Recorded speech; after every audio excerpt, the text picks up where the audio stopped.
Hello, War of the Visions fans. I'm Jackie Fox, and today I want to talk about Nichol and Jayden, especially because, and I love doing these guild battle data comparison videos because I always feel like I learn something from them. Even when I understand the theory well, how that theory translates into practice is really something that bears testing. And luckily enough, there is a huge JP audience that's getting these things typically before we do. This wasn't necessarily the case with Jayden by that much time, which is a complication I'll talk about later. But, typically we have them kind of pre-testing the game for us still. And we have access to that data through wotv stats. So in this video series, please like and subscribe if you like this. I'm the only War of the Visions content creator I know of that's making this particular content, and I think it is super valuable, especially for testing and challenging what we believe to be true about the game. Especially because some of the hot topics and meme teams that I've seen over the last week just don't really hold up in the data. And we'll talk about that. They're not necessarily bad.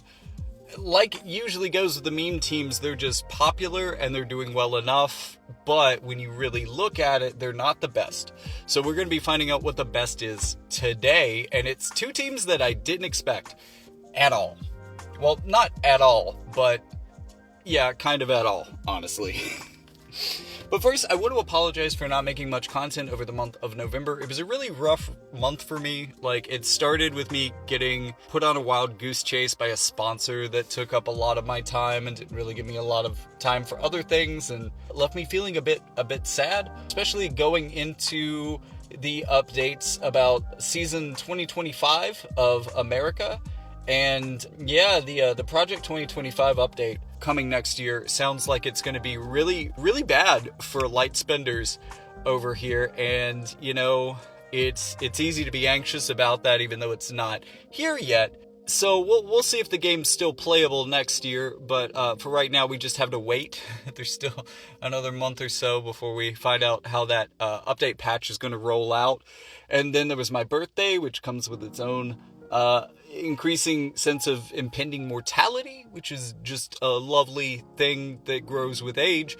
Although in some kind of magical woo-woo way, all the happy birthdays in the comments are warding off that impending sense of dread.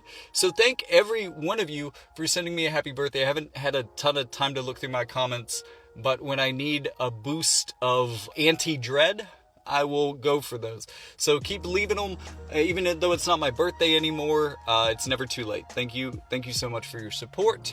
And then it was just the holidays, and especially for my Americans out there, I hope you're reconnecting with friends and family. You at least did a Friendsgiving this week. If not, if you couldn't stand to be around your family right now, I can understand that. But it's good to make connections, especially when things are not looking so great. But with all that being said, I also didn't want to make this particular video until there was plenty of data out for both Nichol and Jayden. Jayden got released almost simultaneously on both sides of the game, which is rare, which means that there's not a ton of data to work with for him right away as he came out, as there usually is with characters. And for Nichol, unfortunately, not a lot of people on the JP side are actually using this guy.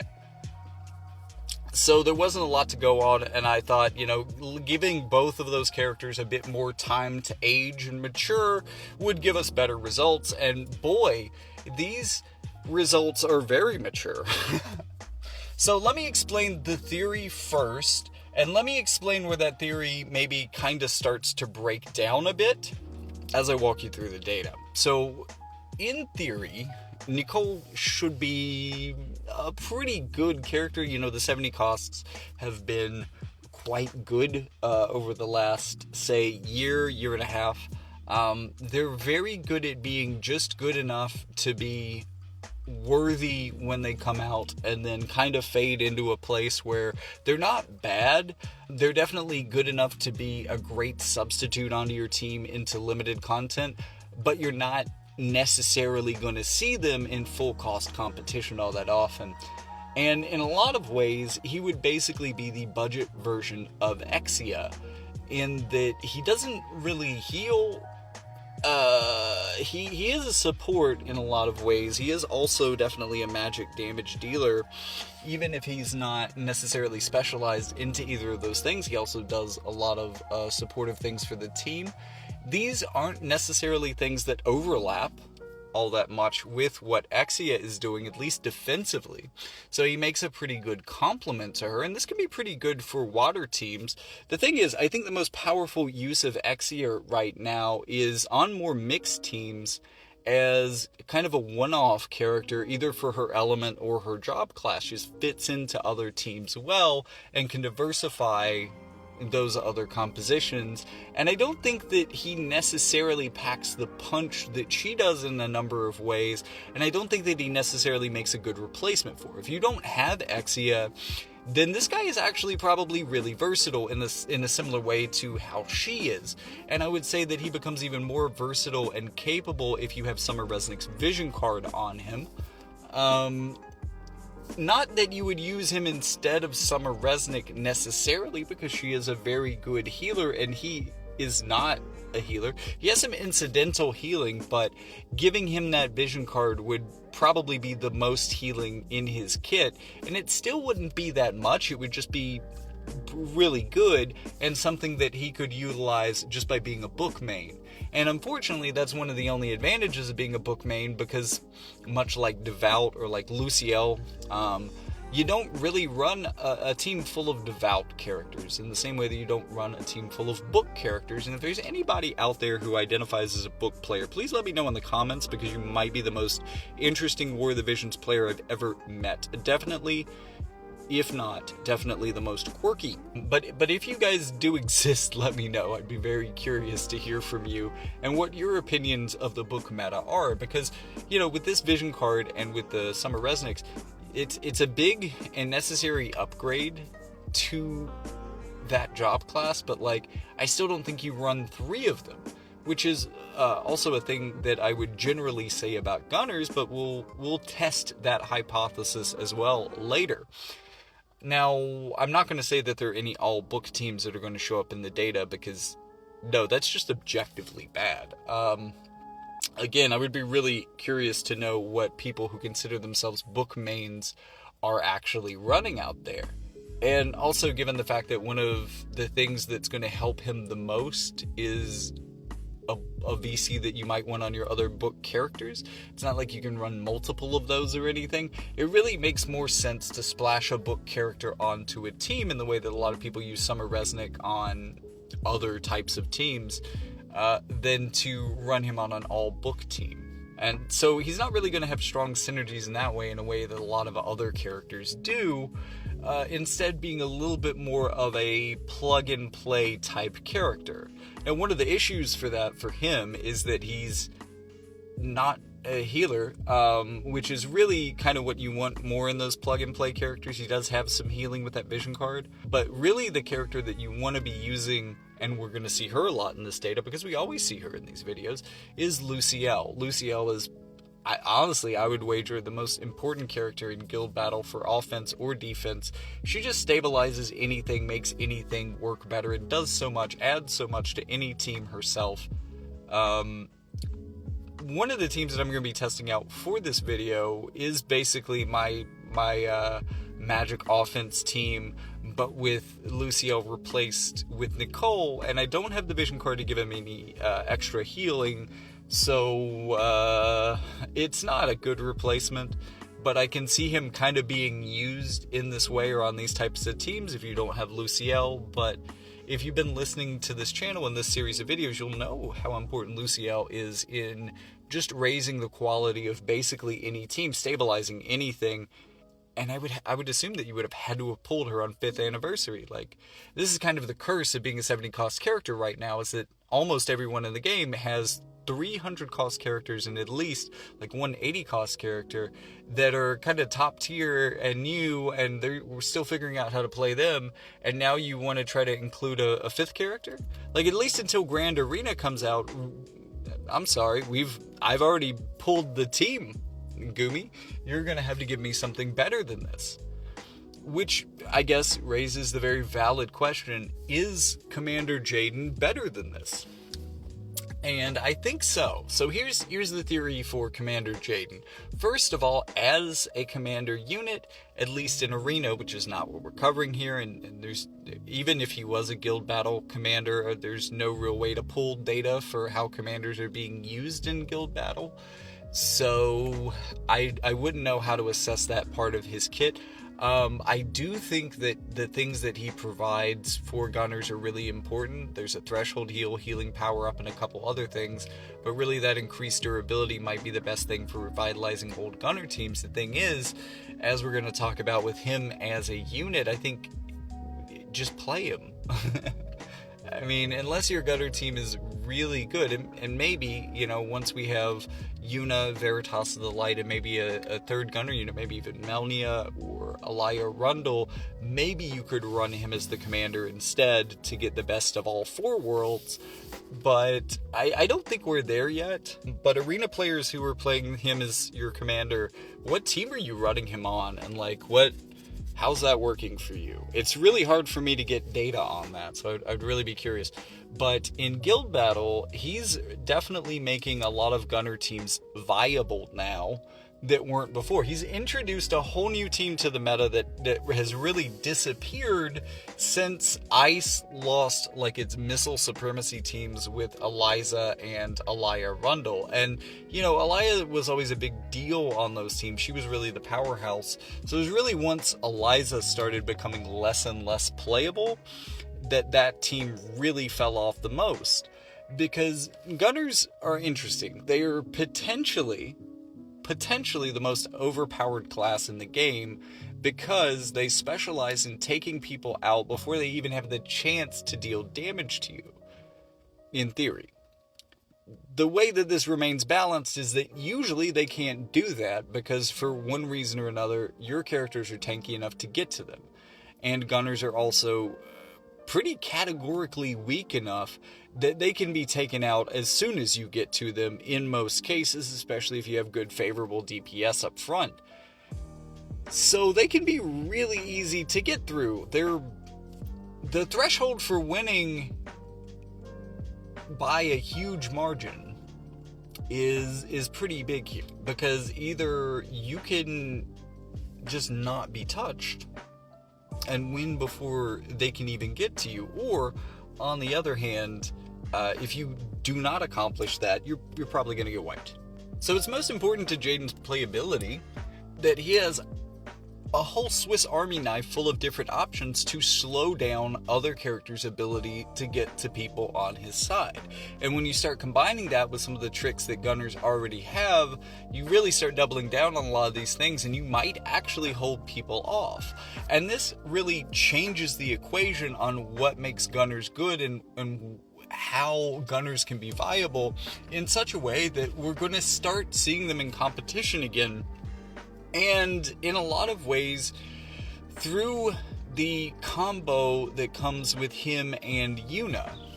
Now, all of the teams that I've seen that have done good with Jayden have basically also run Yuna as well, and I think that she's probably pretty instrumental in this strategy too, which is kind of a bummer for Jayden. I don't think that he's necessarily as strong without her as he has with her. I think she's a really crucial part of the puzzle, and we'll talk about her more as we review guild battle data on the Final Fantasy X-2 characters. But I think that Jayden adds a lot of the technical toolkit that teams that use those two characters are going to need, whereas Yuna provides a little bit more of the raw damage at range in a way that pushes this team over the top. And I think that both of these things are essentially crucial to making this team dominant. That being said, I don't think it's as dominant as it's been rumored to be, and I think it's still maybe a little bit fragile in a way, but we'll see that more in the data. As another caveat here, I want to say that typically all gunner teams or all missile teams are a bad idea. Usually the more stable way to approach this composition is to have two gunners and a tank, or at least two gunners and a very, very solid distracting brawler, because you want that person to kind of occupy the midfield, hold them back, give them something to target without moving forward. Then you just pummel them with your two missile units before they can get in range. Sometimes you'll lose that mid-range unit. I mean, they're 3v1ing, so a lot of times they have trouble with that. And this is a kind of a strategy that we saw a lot with like Snow, Eliza, and Elia Rundle back in the days of ice missile supremacy. And, you know, sometimes those two ladies could put out damage fast enough, and Snow took it slow enough that he would actually survive for fight 2. But sometimes he won't, because again, he is 3v1ing the other team to try to keep them away from your 2 gunners, and that's going to be pretty challenging even for a modern tank to survive. And this means that this team, while it's good in match 1, and, you know, there's always at least a match 2 in guild battle if you win match 1, it can really lose a lot of its power going into that match 2. Whereas there is actually potential for an all-gunner team to be able to sweep even more on defense. The thing is, the threshold for this to actually work is very high. Because in theory, you think, well, why don't I just go all in on range damage and do as much range damage as possible before they can get in range of me? And that seems like a good idea, but usually you can't quite get there, and because of that, your whole team gets wiped. Where it usually ends up being more stable and consistent to get there a little bit slower, but a lot more safely by at least leading the rest of their team on a wild goose chase to the wrong edge of the map. So a big question here is, since we have the tech from Jayden and the power from Yuna, can this make this type of composition good? Well, actually, from the data, it appears that the answer is yes. So let's start getting into that. And I want to start with our number 1 team here. And our number 1 team here has a pretty average offense. I actually didn't get around to ranking like offensive and defensive places for this video, but it is very much number 1 on defense, averaging 2.27 defends per match, which is one of the highest scores that I've ever seen. And that is Melnia, Yuna, and Jayden. So this is surprising for a number of reasons, although not really if you think about it. Melnia hasn't been a super popular character in a while, and it's kind of because she's a really strong gunner that came out in a time when gunners themselves weren't really strong. She's a great splash unit on a lot of Earth teams, especially ones that want to push their damage more quickly and really rush, and Earth Rush is a pretty strong concept, so Melnia shows up on those teams. But she hasn't really been used too much outside of that, especially not on a non-elemental team like this, especially an all-gunner team like this. This kind of thing is very rare. But when you think about how much these two push this strategy, and how much she is a perfectly competent gunner, even all by herself, she's really kind of the perfect third for pushing this strategy to its logical extreme. Although, again, because that threshold is very important, this may also be the team that falls off the hardest as power creep starts to set in. Which is interesting. I don't want to say that this is the best team here. It's also definitely not the most tested. There's very few people playing it. But at least for right now, it could be a team that can just take out multiple offensive formations in a row without those teams really getting close enough to it to deal it meaningful damage. So I figure it runs out of AP in fight 3, things get to it before it can deal optimal damage, and it loses pretty consistently in that 3rd round, if not maybe a little bit sooner because someone brought the right combination of units to take it down. That's really the only way that you score that high, and that's almost the logical extreme for how good a team could be on defense. You don't really see people score above 2 very often, and I think, never see people score above 3. The number 2 team was also, I think, the very least used team with only 2 uses. There's just one person using this on offense and defense. It's Exia, Nichol, and Veritas of the Waters. So Nichol is actually a lot like Veritas of the Waters in a more supportive way than she is more like a debuffer. And that makes sense because she's like his ancient ancestor by, I don't know, a couple of centuries. So great grandma or something like that. She is just...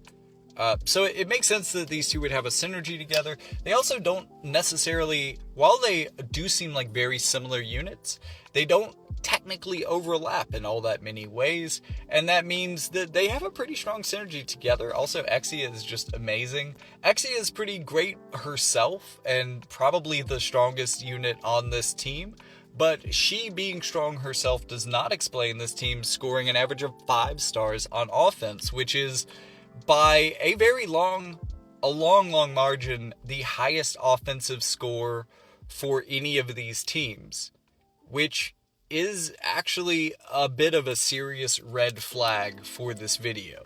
None of these teams actually perform all that well on offense, with this singular exception.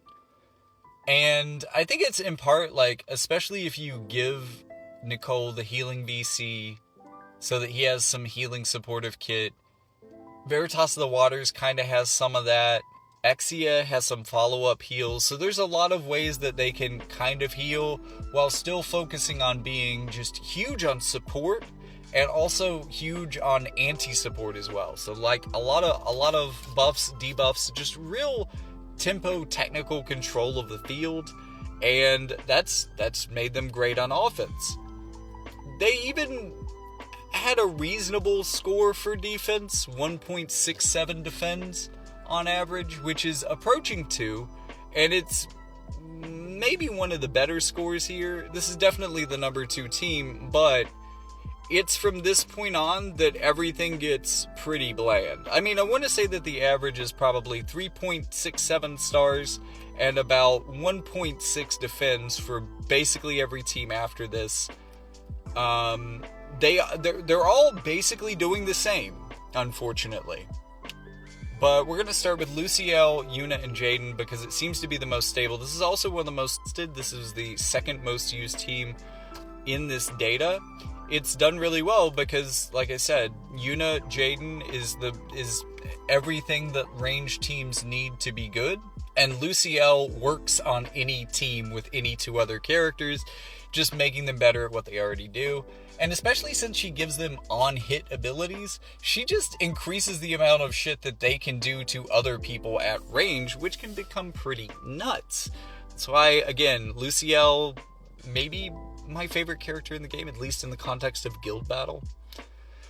Coming in 4th, the most tested team, most popular team of them all here, this is going to be the Ice Jayden team. So this is going to be Commander Jayden, New Gilgamesh, and Agrius. I don't know what to say about these teams. I don't even want to talk about their specific scores because they're not that different from each other. Next up, we get one of the other, I think, one of 3 Nichol teams on here. 24 people tested this. So it's actually the most tested Nichol team. This is the most popular Nichol team. Jum, the Spring Celestial, Exia, and Nichol. And this makes a lot of sense. Like, you've got the powerhouses, and then you've got Nichol in there as well. You know, everyone can either heal others or heal themselves pretty well, so it's not, the extra support isn't as necessary here. Nichol seems to do pretty well on this team, but again, pretty middling score. Next up, Summer Resnick, Yuna, and Jayden. You know, Summer Resnick is basically Luciel, and also definitely a competition for a book unit that fits onto every team. Again, if you already have her, you probably don't need Nichol. And if you do have Nichol, you probably want her VC. It's an awkward situation to be in for Nichol specifically. Moving on to the next team that kind of did about average, Luciel, Exia, and Jayden. Exia has some long-range kit herself, so this is similar to the Yuna version of this team that came in 3rd, except I would say, you know, this kind of demonstrates that Yuna is a fairly important part of that puzzle. And then kind of rounding out the units that, or the teams that did about average, is Fina, Yuna, and Jayden. A little bit more light synergy here. This is the team that started the trend of them falling below 3 stars, though. Like I said, the teams before this have an average of about 3.5, 3.6. This team, 2.9 stars per fight. This means that on average, it wasn't even always making it out of the first fight, and if it made it a fight 2, it probably didn't have enough gas to keep going, which is unfortunate. You know, I really wanted Fina to be good. It looked like in some ways she would have advantages over Lucielle, but Lucielle just has the package. It works. And also, it's not as focused on being anti-curse, and I'm not sure curse is super relevant anymore. Curse kind of came and went. It could definitely come back with a good new character utilizing it, but I don't think you worry about it as much as you used to, so that aspect of Fina just isn't doing anybody much good. The next up is the worst performing Nichol team, and here's the part where we start getting into teams that just kind of did so poorly, I almost kicked them off of the ranking entirely. 2.77 and 1.5 defends, just not doing really good in either respect. But it still did better, at least on defense, than the final team. This was Elia Rundle, Yuna, and Jayden. And this just shows how good Melnia is, right?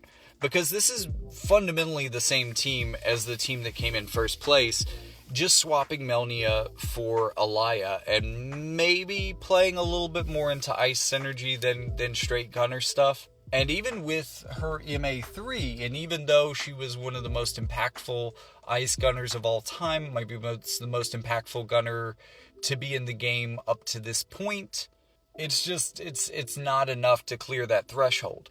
Now, this is another little thing that I want to add in here.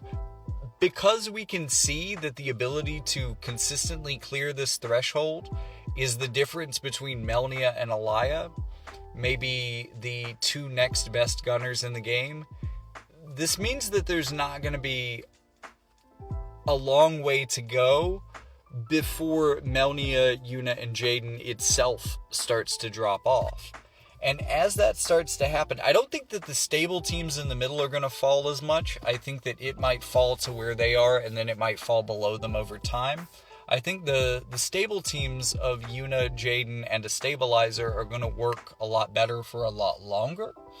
And I think that Yuna and Jayden is that combo that you really need to make gunner work right now, which is a little expensive, but it looks like a really solid, like it brings a whole different way of playing the game, a whole different archetype into this game, and I'm excited for that.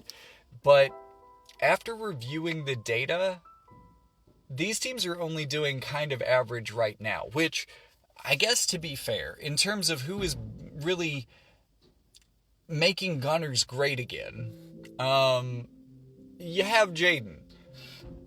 Because they definitely weren't doing average before. Teams like this were doing pretty bad before these gunners came out. But the problem is that even with the 2 best gunners in the game and some of the best stabilizers, they're still only doing okay at the moment. So I wouldn't invest super hard in this unless you're already getting one of the 2 characters for another reason. Maybe think about getting the Yuna to your Jayden or the Jayden to your Yuna. But is this something I would invest a ton of resources in? Probably not. Like, I don't know that I want any of this stuff. Like, it's all interesting, but I don't know. Seems like a really good time to coast for a little bit while we have the free anniversary units. But, yeah. Those are my thoughts. Like, I didn't expect to find some genuine ways to respect, like,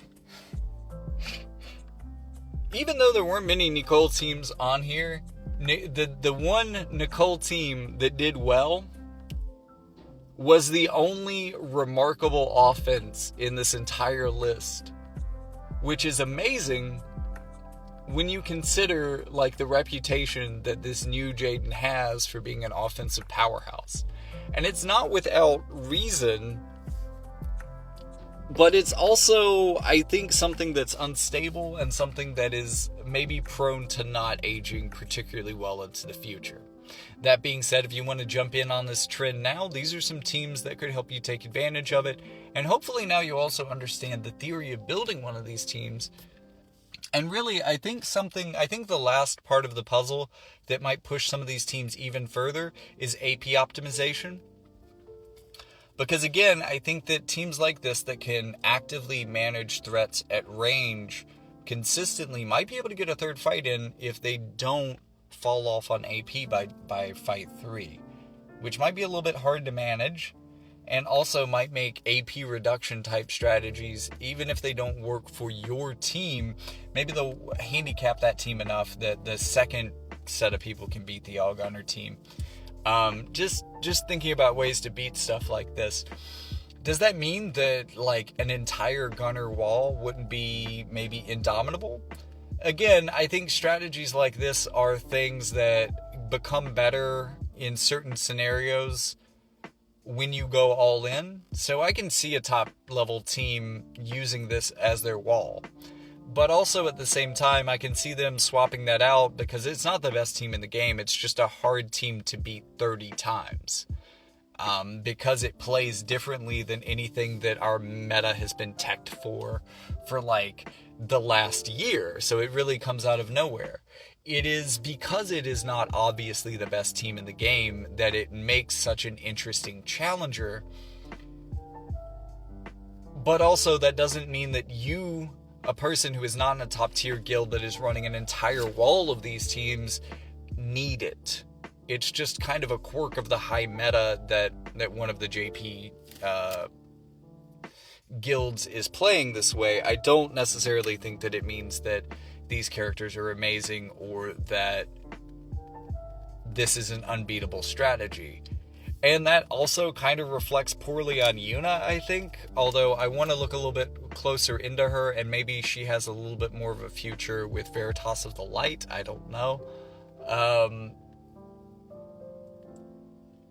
But that being said, if you really want to ride the wave of making gunners great again, these two characters are the way to do it. Like if you want to do that, this is your moment, because there may not be as bright a future for this type of composition. So now's the time to get in and have fun with it, if that's your prerogative. If it's not, if you want some safe, long investment, I don't think this is the way to go for either of these characters, really. Nichol has too much competition for what he's doing, and Jayden, while there's very little competition for what he's doing, it's kind of questionable whether it's worth it even now or into the long term. That being said, if you like playing the curveball team that other people don't spec for, Gunner could definitely be that. There's definitely spaces for niche teams to get wins, even when they aren't as good, just because nobody is trying to beat them, if that makes sense. So I hope I've given you a lot to think about, and I hope that holds you over until my next video. Thank you so much for watching. Remember to like and subscribe. Also ring the bell just in case I say something that the internet's increasing censorship powers don't like. Help me also to monetize this channel so I don't have to worry about going on sponsor wild goose chases as often. That would be great. Just click the link in the description, buy my books, support the channel on Ko-fi or Patreon, things like that. All super appreciated. And with all that being said, thank you so much for watching. I'll see you in the next one.